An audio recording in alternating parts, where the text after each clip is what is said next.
Welcome again, Maxim here, and in this video I will show you many types of various highly efficient affinity farms in Warframe, starting from basic methods and ending with the best possible ones. Let's get started.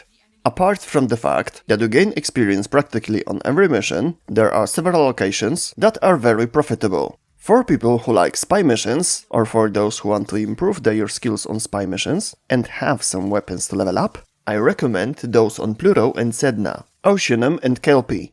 From each hacked point without an alarm, you will get 24,000 affinity points, shared on your equipment as a teammate kills. If you only have one weapon with you, one mission, about 3 minutes, will give you a quarter of all affinity that you need to max it out, so you have to go 4 times. If you activate the alarm, you will only get 33% of base affinity value. In this method, missions on the Steel Path do not give you more affinity.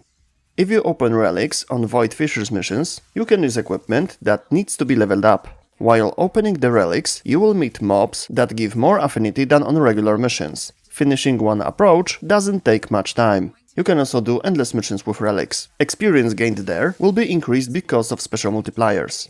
However, if you don't have relics, but you like endless missions and rare resources, you can visit Survival Selkie on Sedna or Gabi on Ceres. You will get a little less experience on the second location, but you can get Orokin cells there too. A good place to gain experience is Sanctuary Onslaught, and its elite variant. However, on the second one, you can't take Warframe below level 30. But there is one exception to that rule. You can take there your Warframe, which is not at rank 30, if you already put a Forma in it, and you have at least Mastery rank 30. Due to the fact that Gear Wheel is unavailable in Sanctuary, you cannot use Arc Guns there. You can level them up using Necramech, Archwing, or on regular missions if you install Gravimag in them. Good place to do it is Defense Hydron on Sedna. If you don't join a squad with a good DPS on the regular Sanctuary mission, Hydron will be a more efficient place. However, if you have good DPS in your squad, the Onslaught will give you more experience. Another suggestion is Defense on Saturn, Helminth. You will gain less experience there, but some players prefer to go there instead of Hydron. Why? Because Orokin cells are dropping on Saturn. However, this is an option only if you are unable to farm Orokin cells in any other way. I highly recommend my video about farming rare resources. Everything is perfectly explained where to farm them. On Helminth, you will drop small amount of Orokin cells and gain less affinity than in other places. Back to the Sanctuary Onslaught. When going on elite variant, I advise against being a so-called parasite. Take a character that will support a possible DPS if you want to level up your weapons. Do not stand idly by. Help with the killing, and you will gain more affinity. Supporting is also important. Besides, standing still for a minute will put you in the AFK state, so you won't gain any experience. There is one interesting team experience farming method, although a bit forgotten. One player is a DPS. Next one is giving energy using Trinity, third person is buffing DPS by increasing damage, ability strength, or adding some elemental damage, and the fourth person can also buff or be so-called leech. That means take random Warframe and level it up, because nothing more is needed in this technique. So, leech can level up all equipment, the rest of the players, apart from DPS, can level up weapons and companions. To farm like this, you go to Interception on Sedna, Berehenia. Take 2 points with a slight advantage on your side. Position yourself on this platform you see right now, it is more or less center of the map, and help DPS with killing. Saren, Volt, or another equally effective Warframe can play this role. One round will take about 7 to 8 minutes. If you have a full set of weapons, you will max them in 2 rounds if you have one affinity booster. Let's move on to more advanced techniques. Equinox is able to put mobs to sleep. Opponents in such a state are open to finishers and are not aware of what is happening to them. Silently killed enemies give a silent kill bonus. It means 100% more experience. That bonus lasts 30 seconds and stacks up to 5 times. So if you have an Equinox in the team that would put mobs to sleep for you, then by going on a mission with a good melee weapon, you are able to get level 30 from 0 in one attempt, assuming that you do not lose bonus throughout whole mission. However, you can even do this method solo. When you access Helminth system, you can do that using upgrade segment from Sun on Necralisk. You will be able to transfer one specific skill from each Warframe to any other character. The full list of those skills is in the description. Helminth also gives you the opportunity to add a few new skills, but let's set them aside right now. The Equinox skill called Rest and Rage is what you need. When you transfer it to another Warframe and place it instead of the first ability, you can go solo on that extermination, put mobs to sleep and kill them with bonus. With a bit of luck and practice, and with Affinity booster, you are able to level up your Warframe from level 0 to 30 after doing one time a Darrow on Sedna, without the booster after 2 times. Usually, one mission can be done in 4 to 5 minutes, but it is possible to reduce that time even further. Here's my slip build for this method. The Helminth system gives one more interesting opportunity. If you sacrifice Banshee there, you can add her silence skill to other Warframes. If using this skill with an argument, you fly through extermination like a tornado, killing everything with a strong and good ranged explosive weapon, such as Lens or Kuva Brahma, and having a booster, you are able to complete such mission in 2 to 3 minutes and max or almost max out your Warframe from 0. This is a very good method, but much more demanding than Sleep Equinox. Here is the silent build, and here's the build for Kuva Brahma. I also recommend using some restoring ammo techniques, like ammo conversion or carrier, because Brahma does not have much ammo. If you want to level up your Warframe and weapons without having to do much, this leveling method is perfect for you. To do this, you will need a Railjack Crewman and a weapon that deals area damage. Kuva Zar, Tonkor, Ogris, Chakur or Aceltra Prime are good options. Go to Elara on Jupiter, on the Steel Path. Start the mission and position yourself at the edge of the ramp, regardless of which of the 2 starting locations you spawned at. Deploy a Railjack Crewman and have him hold position. Since he won't be active permanently, only for 3 minutes, if playing in a team, deploy your crewmans one at a time or in pairs. When your crewman is shooting, you will only gain experience for your Warframe. When a teammate's crewman is active, you will gain experience for your Warframe and all equipped weapons. Therefore, it is worth playing this mission in a full team. However, going solo allows you to farm here experience for your Warframe.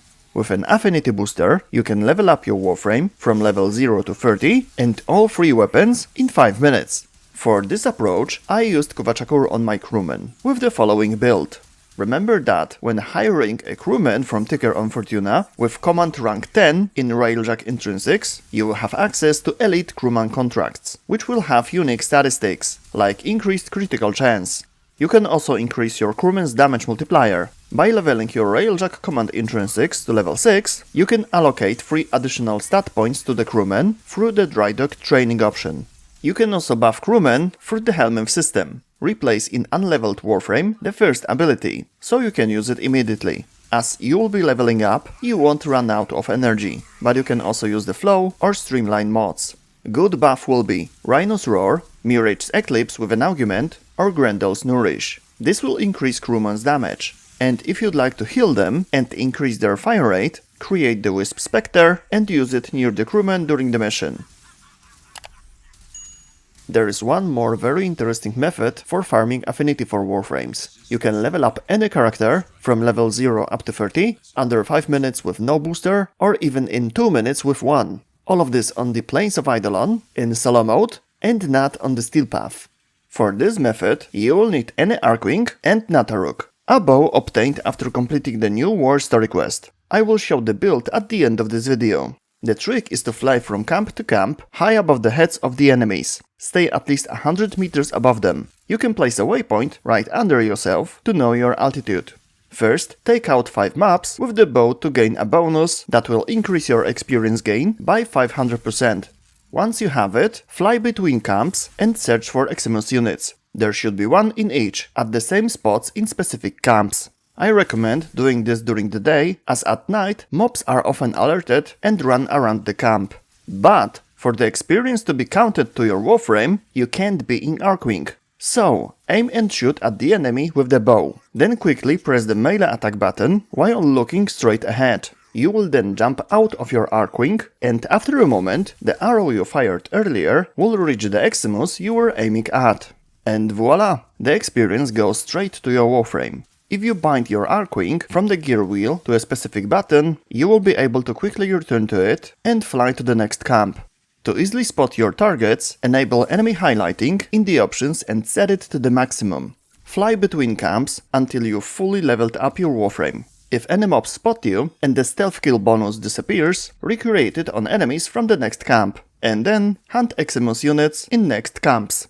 Just like before, shoot, jump out, wait, resummon Archwing, repeat. This requires a few practice runs, but it is an interesting alternative to other methods. And here's the build I used in Nataruk. You don't need a single forma in it. Alternatively, to make aiming easier, you can place Eagle Eye mod in the Exilos slot. Naturally, you can also level up your Archwings this way. Speaking about Archwings, the best for leveling them is mobile defense on Neptune, Salacia. Keep in mind the rule that the more players in a team, the more mobs will spawn. So with a full team, you can easily level up your Archwings and their weapons. Also you have Necramechs. There are 3 ways to level them up.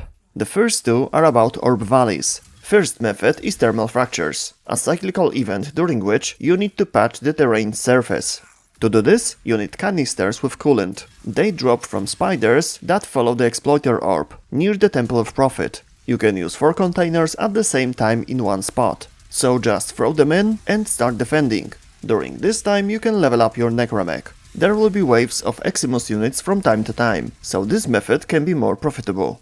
Another way, independently of the cyclical event, is taking over the Corpus bases. Kill the Eximus unit residing in the base, it drops data unit. Put it in the terminal of the facility and start the defense. You can take over 2 or 3 bases over and over again, and thanks to this you'll be able to kill enemies that will spawn all the time. Fast, convenient and always available. The last method is leveling on Railjack missions. Choose an endless mission, survival, defense or Orphix. You can equip your Necramech when you enter enemy ship in endless mission stage. The last ones are K-Drives. There are 2 ways to level them up, both on Orb Valleys. Tricks and races. You can do tricks right behind the main gate, grinding pipe and riding back and forth. But trick animations are a bit clunky, so if you don't feel it, you can do races. Take out your K-Drive and open big map by holding M while standing on your vehicle. Look for purple icons, those are available races. Choose a convenient one and do it over and over again, until you fully level up your K-Drive. At the end, as a curiosity, let me add that you can also level up by performing scans with a regular or Simmary scanner, but Simmary's one will give you more experience through the double scans. Scanning an ordinary object will give you 10 affinity points. Scanning an alerted enemy will give you 1/3 of the experience you would get after killing him. If on the other hand you scan unalerted enemies, you gain as much experience as by killing them. So, the higher level of the opponent, the more points.